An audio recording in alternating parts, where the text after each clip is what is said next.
even if in marketing we have this customer purchase journey, right? We say that you need to increase awareness to make your customers aware of your product, and then after awareness stage, you need to take your customers to interest stage, keep communicating with them, and then after some point, when they decide to buy something, they will remember you, they will consider you in one of the as one of the choices, and then they will buy your product if you can convince them. And if they are happy with the product and service, you can keep them. You will have like a repurchase behavior and loyal customers.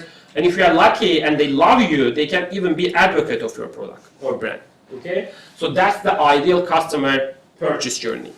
But there are a lot of irrational behavior happening here.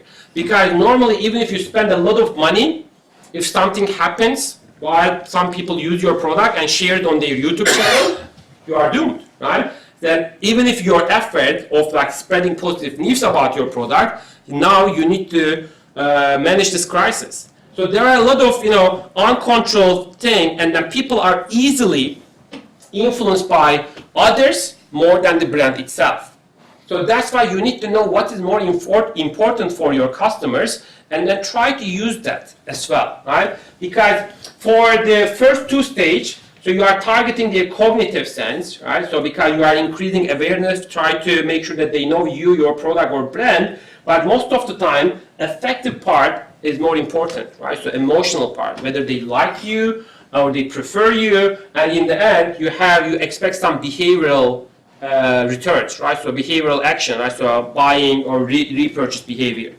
But if you go back to this Herbert Simon's bounded rationality, there is even more, because like Herbert Simon said, even if we want to be rational, we cannot, because even if you have time and efforts, right? So you spend some time and effort, our brain is limited to process information. Then you will have so many choices, so many options, and you're like, oh, okay, actually this one is longer, like has a higher life expectation, but the other one is consuming less electricity. Which one is more important for you? But on top of it, what we do with this one as brands, we try to simplify it for you by putting this green label. Because green reminds you environment, and then it hits you differently, saying that even if this is a bit expensive, you need to do it for the environment. Right? It's totally different aspect. Now you are not in the economic zone, right? So you are in different, like a totally social responsibility part, and you are thinking about your future, your children, etc. You feel guilty if you don't buy it. And that's the game that marketers like to play, instead of making you thinking about the cost of it, or life duration, or nitty-gritty details of the price difference, cost difference, etc. Because you will learn, I will emphasize this again and again, for us as consumers or human beings, simple is true most of the time. And there are so many resources, some of them I'm going to share, some of them I will share with you, even for experts like doctors. When they are shared with like two options, one is a bit more complicated than other, most of the doctors prefer the simple solution. Because this is how our brain works, right? So we like to simplify everything. And we will learn about this, but whenever you wake up, one part of your thinking mechanism, we are going to call it thinking fast, or system one. It's not me calling it, it's like Kahneman and his colleagues.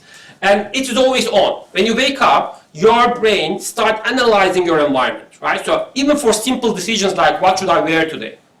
It looks like you look at your clothes and say that this one or this one, I wore this yesterday. Did I like this, or like, is it windy, or is it raining? Start processing all the information and then try to select the best one for you.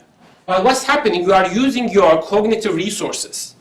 And even though our brain, biologically, right, is not getting tired, but we all have this, tiredness, mental tiredness at the end of the day, around this time, for example. We are all tired. And it's hard to process information right now, right? Because since you woke up today, you made so many decisions, you use all of your cognitive resources, you get tired, London, traffic, tube, and all of those other extra stress factors even made it worse for you, right? So, and that's why in psychology, they said that there is a stage where we have information paralysis. It's really hard to process very simple information. So probably you like to have a glass of wine and then chill somewhere instead of being in the class. So it's more enjoyable, of course. But we call it cognitive overload because you process so many information since the beginning of the day, and even if you like to, you cannot process information properly. Now, why did I share Steve Jobs, even if I said that I don't fancy that person that much, and I don't even like Zuckerberg at all? I'm not against tech billionaires. I'm not jealous. But yeah, there are so many stories. Maybe like in the future when we have like a coffee or drink together, I can explain why I don't like those people, but I still use them in my classes because they are popular. But why do I have their picture? I'm sure you all know the Steve Jobs and how he used this, the jumper and then blue jean all the time when he launched a new product, right? And the main reason is actually he was a billionaire and he could have so many fashion designers or advisors with him, but he didn't want to think about it from the morning because he knows about this limited cognitive capabilities, and he said that I want to keep my brain fresh for more important decisions.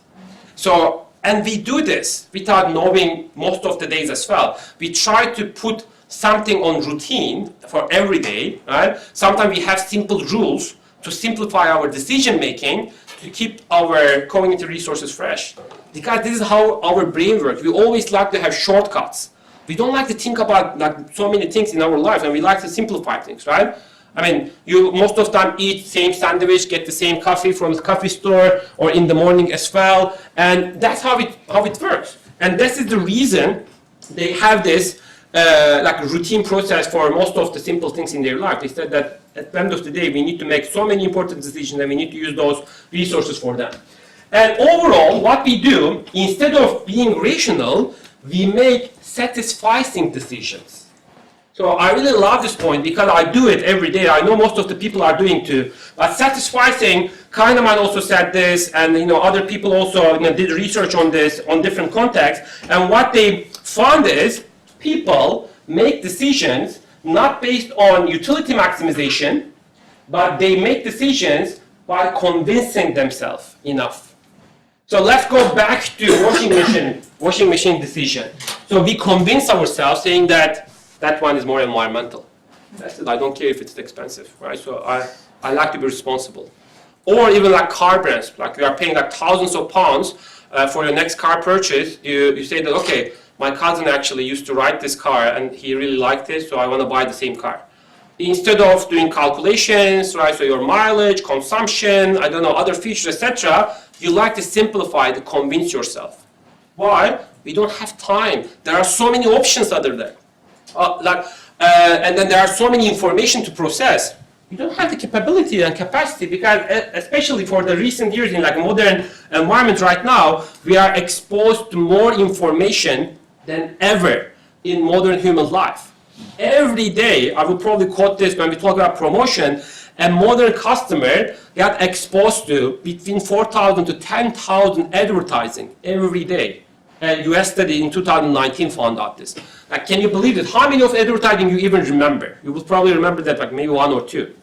Most of them are ignored. We just filter them out because we don't have the capacity to process all the information.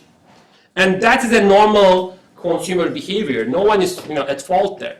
But as brands, it makes us life even harder to get people's attention.